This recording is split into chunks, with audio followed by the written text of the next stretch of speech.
Welcome to S6 TV Telugu news. బులెటిన్ల ముందుగా headlines. పరీక్ష పే చర్చ 2026 కార్యక్రమంలో అస్సామీ గమోసాతో విద్యార్థులకు స్వాగతం పలికిన ప్రధాని మోదీ.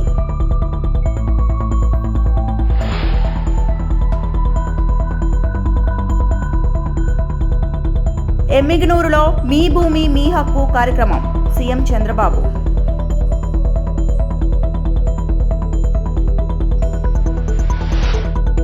బీసీల అంశంలో బీఆర్ఎస్ కు చిత్తశుద్ధి లేదు. మున్సిపల్ ఎన్నికల్లో ఓటుపై బీసీలో ఆలోచించాలి కవిత.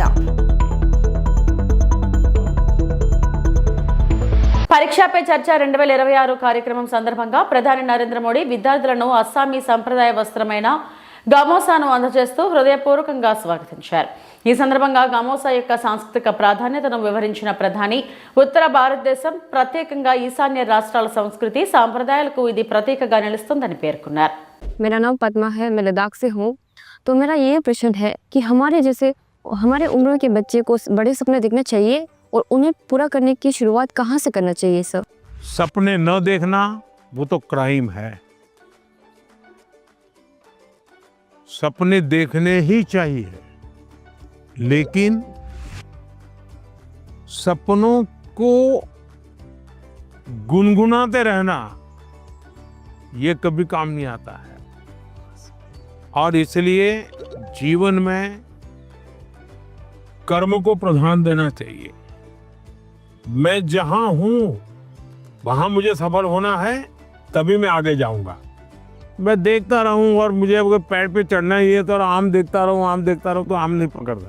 अब जैसे मान लीजिए हमारा मन कर गया कि मुझे एस्ट्रोनॉट होना है और मुझे चंद्रमा पे जाना है, तो फिर मुझे पढ़ना चाहिए कि पहले एस्ट्रोनॉट कौन हुए, उनकी बायोग्राफी क्या थी, ये स्पेस होता क्या है.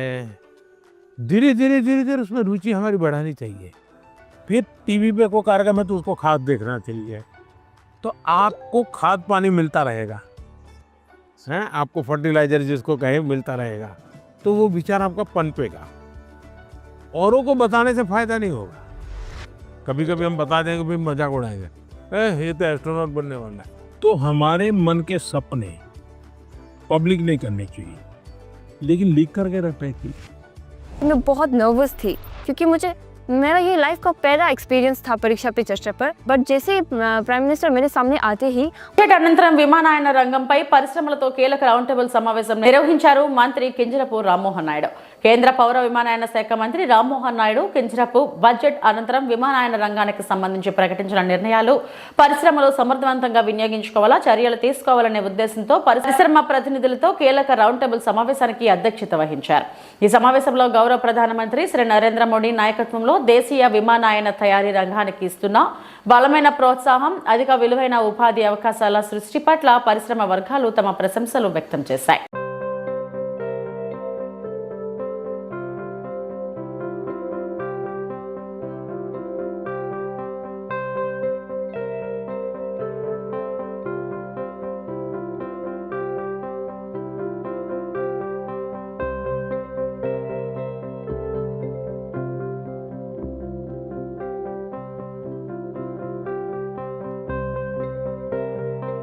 ఎమ్మిగనూరు నియోజకవర్గం కలుగట్లలో మీ భూమి మీ హక్కు కార్యక్రమంలో పాల్గొన్న ముఖ్యమంత్రి. ఎమ్మిగనూరు నియోజకవర్గంలోని కలుగట్లు గ్రామంలో నిర్వహించిన మీ భూమి మీ హక్కు కార్యక్రమంలో ముఖ్యమంత్రి చంద్రబాబు నాయుడు పాల్గొన్నారు. ఈ సందర్భంగా భూములకు సంబంధించిన హక్కుల సమస్యలను శాశ్వతంగా పరిష్కరించడమే ప్రభుత్వ లక్ష్యమని ముఖ్యమంత్రి స్పష్టం చేశారు. రైతులు, భూ యజమానులు ఎలాంటి ఇబ్బందులు లేకుండా తమ భూమి హక్కులను పొందేలా ప్రభుత్వం కట్టుబడి ఉందన్నారు. ఈ కార్యక్రమం ద్వారా భూ రికార్డుల సరిదిద్దడం, హక్కుల పత్రాల జారీ, వివాదాల పరిష్కారం వంటి అంశాలను ప్రజల ముందే పారదర్శకంగా నిర్వహిస్తున్నామని తెలిపారు. గతంలో భూమి రికార్డుల లోపాల వల్ల రైతులు ఎదుర్కొన్న ఇబ్బందులను గుర్తు చేస్తూ ఇకపై అలాంటి సమస్యలు తలెత్తకుండా ఆధునిక సాంకేతిక పరిజ్ఞానంతో భూ పరిపాలన వ్యవస్థను బలోపేతం చేస్తున్నామని పేర్కొన్నారు. రైతు భూమి అతని జీవనాధారమని, భూమిపైన స్పష్టమైన హక్కు ఉంటేనే రైతుకు భద్రత ఉంటుందని ముఖ్యమంత్రి అన్నారు. అందుకే మీ భూమి మీ హక్కు కార్యక్రమాన్ని ప్రజల దగ్గర తీసుకొచ్చి గ్రామ స్థాయిలోనే సమస్యలు పరిష్కరిస్తామని వివరించారు. ఈ కార్యక్రమంలో స్థానిక ప్రజాప్రతినిధులు, అధికారులు, రైతులు పెద్ద సంఖ్యలో పాల్గొన్నారు. ఒక రైతు తన బిడ్డల్ని ఎంత ప్రేమిస్తాడో భూమిని అంతే ప్రేమిస్తాడు. నిద్ర లేస్తే భూమి దగ్గరికి పోకపోతే, భూమిని చూడకపోతే రాత్రి నిద్ర రాదు. దేశానికి తిండి పెట్టింది రైతు, అన్నదాత. కరోనా అప్పుడు అందరూ హాలిడే తీసుకున్నారు, కానీ మా రైతులు మాత్రం హాలిడే తీసుకోకుండా దేశానికి అన్నం పెట్టింది రైతన్న అని చెప్పి మరొకసారి విజ్ఞప్తి చేస్తున్నా. ఆ అనుబంధం ఎవరు చెరపలేనిది. మన రాష్ట్రం వ్యవసాయ ఆధార రాష్ట్రం. దీనివల్ల ఎక్కువ మంది భూమిపైనే ఆధారపడతారు. నేను అందుకే స్పష్టంగా ఆలోచించాను. ఒకటి, మీ భూమి. మళ్ళీ నేను విషయాలు చెప్తాను. దానికి కావలసిన నీరు ఇవ్వడం, అదేవిధంగా సాగు కూడా. ఎందుకంటే మనం అందరం గుర్తుపెట్టుకోవాలి, నిన్న కూడా ఒక మీటింగ్ పెట్టుకొని, సాగునీటి సంఘాల మీటింగ్లు పెట్టుకొని నేను ఎక్కడికక్కడ సమీక్షలు చేస్తున్నాను. నా జీవితంలో ఒకటే కోరిక, ప్రతి ఎకరాకు నీళ్లు ఇవ్వాలి. అది కూడా కర్నూలు జిల్లాలో ఉండే పశ్చిమ తాలూకాలకు నీళ్లు ఇచ్చినప్పుడే రాష్ట్రం మొత్తం నీళ్లు ఇచ్చినట్టు అవుతుంది. అందుకని వివాదాలు లేని భూములు, పుష్కలంగా ప్రతి ఒక్క ఎకరాకు నీరు, లాభాలు తెచ్చే సాగు, రైతు అప్పుల పాలయ్యే సాగు కాదు. పంటల విధానం మారుతా ఉంది, టెక్నాలజీ వచ్చింది. దీనికి అనుగుణంగా నేను కూడా ముందుకెళ్తున్నాను. అందుకని మీ అందరి సహకారం అవసరం అని చెప్పి కూడా నేను మీకు తెలియజేస్తున్నా. మీరే చూశారు, ఎన్నికల ముందు ఒక మాట చెప్పాం, మళ్ళీ రాష్ట్రాన్ని పునర్నిర్మాణం చేయాలి. అందుకే కూటమి కట్టాం. నేను, పవన్ కళ్యాణ్ గారు, బీజేపీ నరేంద్ర మోడీ గారు నాయకత్వంలో అందరం కలిసి ఒక కూటమి కట్టాం. ఆ రోజు ఒక మాట చెప్పాను, మీకు అందరికి గుర్తుండాలి, సంక్షేమ కార్యక్రమాలు. బీసీల అంశంలో బీఆర్ఎస్ పార్టీ ఏనాడో చిత్తశుద్ధితో వ్యవహరించలేదని తెలంగాణ జాగృతి అధ్యక్షురాలు మాజీ ఎమ్మెల్సీ కవిత ఆరోపించారు. మున్సిపల్ ఎన్నికల్లో ఆ పార్టీకి ఓటు వేయాలో వద్దో బీసీలు ఆలోచించుకోవాలన్నారు. హైదరాబాద్లో మీడియాతో కవిత మాట్లాడారు. పెద్ద నాయకులు బీఆర్ఎస్ పార్టీని గాలికి వదిలేశారా అని ప్రశ్నించారు. తమ రాజకీయ పార్టీ ఆవిర్భావానికి మంచి ముహూర్తం కోసం చూస్తున్నామని, ఏర్పాటు ప్రక్రియ 3 నెలల్లో పూర్తయ్యే అవకాశం ఉందని ఈ సందర్భంగా కవిత తెలిపారు. ప్రధానంగా భారత రాష్ట్ర సమితికి సంబంధించి ఇవాళ జరుగుతున్నటువంటి మున్సిపల్ ఎన్నికల్లో బుట్టంగారి మాధవరెడ్డి అనేటటువంటి వ్యక్తికి బీఆర్ఎస్ పార్టీ టికెట్ ఇవ్వడాన్ని తెలంగాణ జాగృతి చాలా తీవ్రంగా ఖండిస్తూ ఉన్నది. బీసీల కోసం 42% ఏదైతే సాధించాలి రిజర్వేషన్లు రాజకీయంగా, విద్యాపరంగా అనేటటువంటి అంశాల మీద, ఉద్యోగాలలో అనే అంశాల మీద తెలంగాణ జాగృతి గత 2.5 సంవత్సరాలుగా మడమతిప్పని పోరాటాలు చేస్తున్న విషయం ప్రజలందరికీ తెలిసిందే. ఈ పోరాటాలు చేస్తున్నటువంటి నేపథ్యంలో మరి అసెంబ్లీలో బిల్లు పెట్టించడంలో కానీ, ఆర్డినెన్స్ విషయంలో వెనకబడి ప్రభుత్వాన్ని రైల్ రోకో చేస్తామనేటటువంటి అంశాలను కూడా తీసుకొని ముందుకు వెళ్ళడంలో తెలంగాణ జాగృతి అన్ని బీసీ సంఘాలతో కలిసి పోరాటం చేసిన విషయం ప్రజలందరికీ తెలిసిందే. మరి మేమందరం కూడా కలిసి చేసినటువంటి పోరాటాల ఫలితంగా 42% బిల్లులు పెట్టి, ఆ తర్వాత ప్రభుత్వం ఒక గవర్నమెంట్ ఆర్డర్ కూడా తీసుకొని రావడం జరిగింది. ఆ జీవోను ఆపడంలో కీలకమైనటువంటి పాత్ర పోషించింది 2 పిటిషనర్లు. అందులో బుట్టంగారి మాధవరెడ్డి అనేటటువంటి వ్యక్తి ఒకరు. మరి ఆ పిటిషనర్ని ఇవాళ బీఆర్ఎస్ పార్టీ బాజాప్తా టికెట్ ఇవ్వడము మున్సిపల్ ఎన్నికలలో అంటే బీఆర్ఎస్ పార్టీ మరి ఆ కేసు వేయించిందా, లేకపోతే బీఆర్ఎస్ పార్టీ బీసీలకు వ్యతిరేకమా, లేకపోతే బీఆర్ఎస్ పార్టీ 42% బీసీలకు రిజర్వేషన్ ఇవ్వడాన్ని కంప్లీట్గా వ్యతిరేకిస్తుందా అన్న విషయం మాత్రం ఆ పార్టీ స్పష్టం చేయాల్సిందిగా తెలంగాణ జాగృతి నుండి మేము డిమాండ్ చేస్తూ ఉన్నాం. ఎప్పుడైతే ఈ కేసు పడ్డదో ఆనాడే మేము చెప్పినాం, హరీష్ రావు గారికి సంబంధించినటువంటి మనుషులు, హరీష్ రావు గారికి సంబంధించినటువంటి పర్సనల్ లాయరు ఢిల్లీ వేదికగా ఈ యొక్క పిటిషన్ వేయించడం జరిగింది. ఆ 2 పిటిషనర్లు కూడా డైరెక్ట్గా హరీష్ రావు గారితో అనేక సందర్భాల్లో మరి కలిసి కనిపించినటువంటి వ్యక్తులను కూడా మేము చెప్పడం జరిగింది. అదేవిధంగా హరీష్ రావు గారి పర్సనల్ లాయర్ ఏదైతే ఉన్నారో ఈ పిటిషన్ వేయడంలో చాలా కీలకంగా వ్యవహరించారనేటటువంటి అంశాన్ని కూడా మీ అందరి ద్వారా ప్రజలకు తెలియజేస్తూ ఉన్నాం. ఆనాడు కేవలం ఒక్క హరీష్ రావు గారే దీని వెనుక ఉన్నారని నేను అనుకున్నా. కానీ ఆనాడు మేము చేసిన ఆరోపణలు యావత్తు బీఆర్ఎస్ పార్టీ ఈ కుట్ర వెనుక ఉంది అని రుజువు చేస్తూ ఇవాళ బుట్టంగారి మాధవరెడ్డి అనే వ్యక్తికి టికెట్ ఇచ్చారని నేను భావిస్తూ ఉన్నా.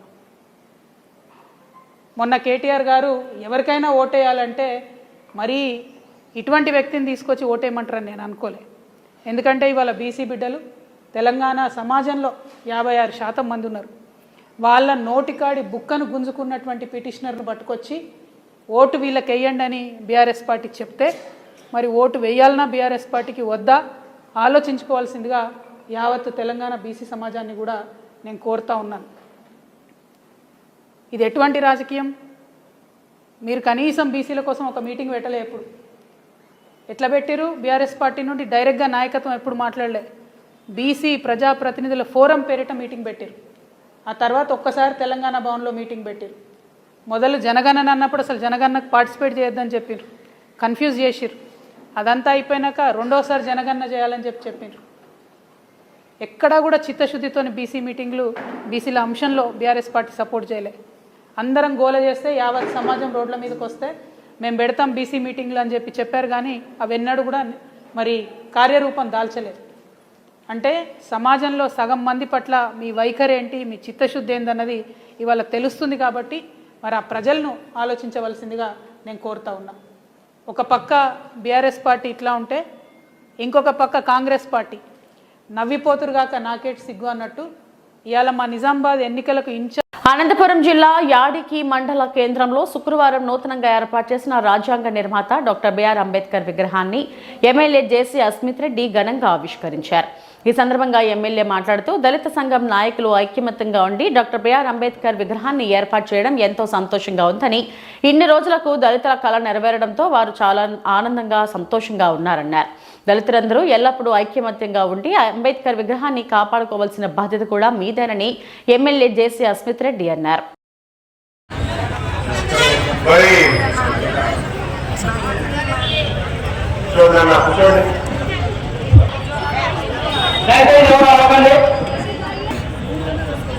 మొట్టమొదటిగా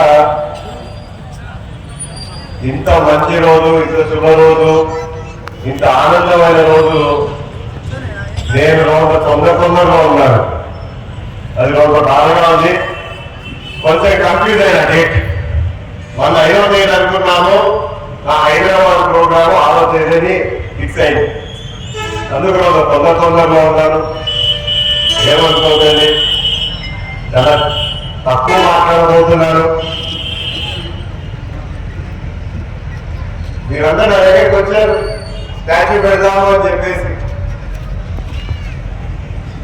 కానీ స్టాచ్యూ పెట్టేదేముంది, ఎవరైనా పెడతారు, లేకపోతే సొంతంగా ఎవరైనా పెట్టగలుగుతారు.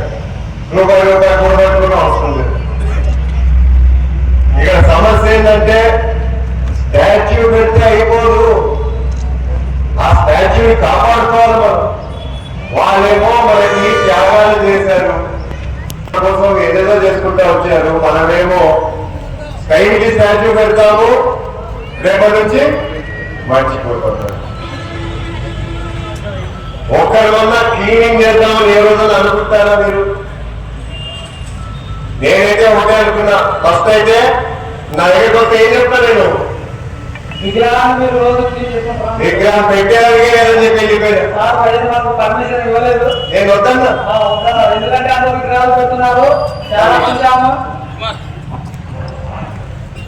వెళ్ళిపోయినా.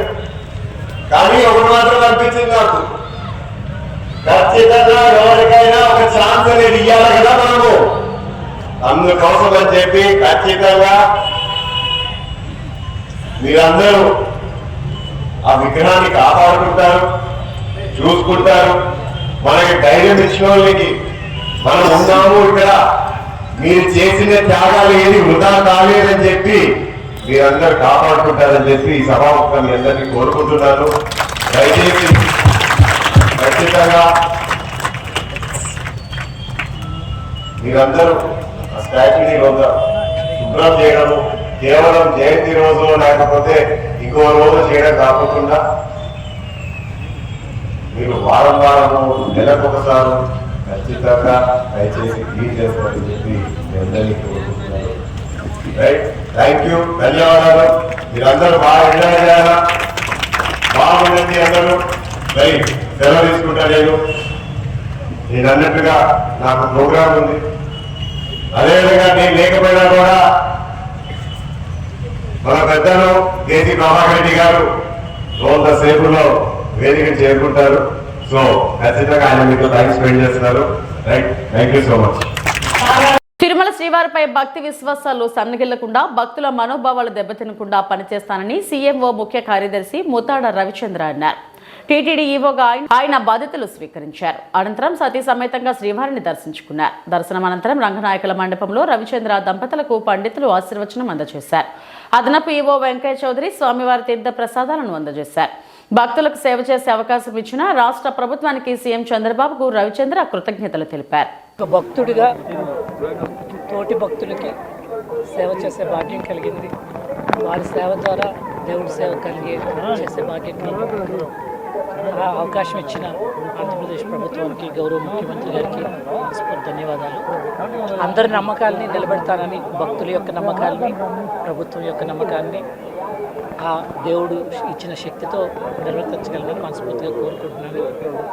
అందరికీ కలుపుకుంటూ చాలామంది నా ముందు చేసిన వాళ్ళు ఉన్నారు, చాలా అనుభవం పొంది ఉన్నారు. వాళ్ళందరి సలహాలు సూచనలు తీసుకుంటూ ఇక్కడ చాలామంది ఎన్నో సంవత్సరాల నుంచి ఉన్న వాళ్ళు ఉన్నారు, ఎన్నో సంవత్సరాల నుంచి పనిచేస్తున్న వాళ్ళు ఉన్నారు. అందరి సలహాలు సూచనలు తీసుకొని ఒక టీంలా, ఒక బోర్డు యొక్క సలహాలు సూచనలు చైర్మన్ గారితో, బోర్డు మెంబర్స్ తోటి, అందరితో సమన్వయంతో చక్కగా భక్తులు యొక్క మంచి మాత్రమే ప్రధానంగా పెట్టుకుంటూ చేయగలనని ఆశపడుతున్నాను. అలా చేయడానికి ఆ దేవుడు ఆశీర్వదిస్తాడని మనస్ఫూర్తిగా కోరుకుంటున్నాను.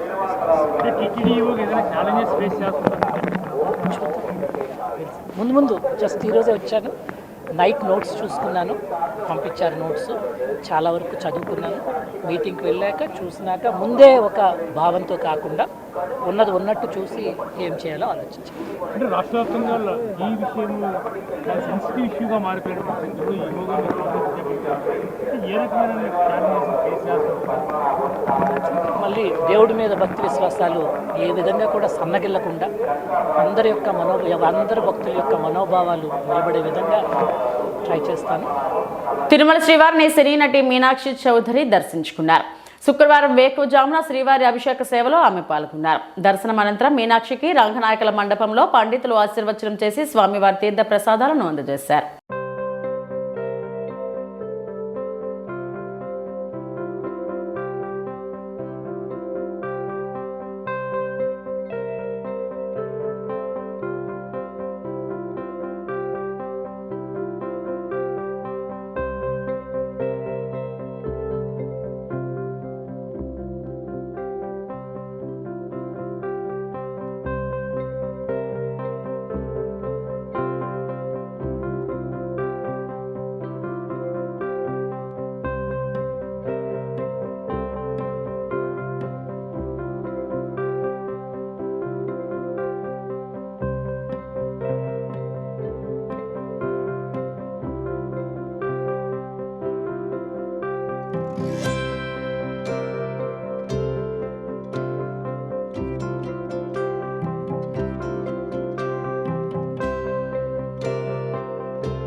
ఇవి ఇప్పటివరకు నా బులెటిన్ అప్డేట్స్. నమస్తే.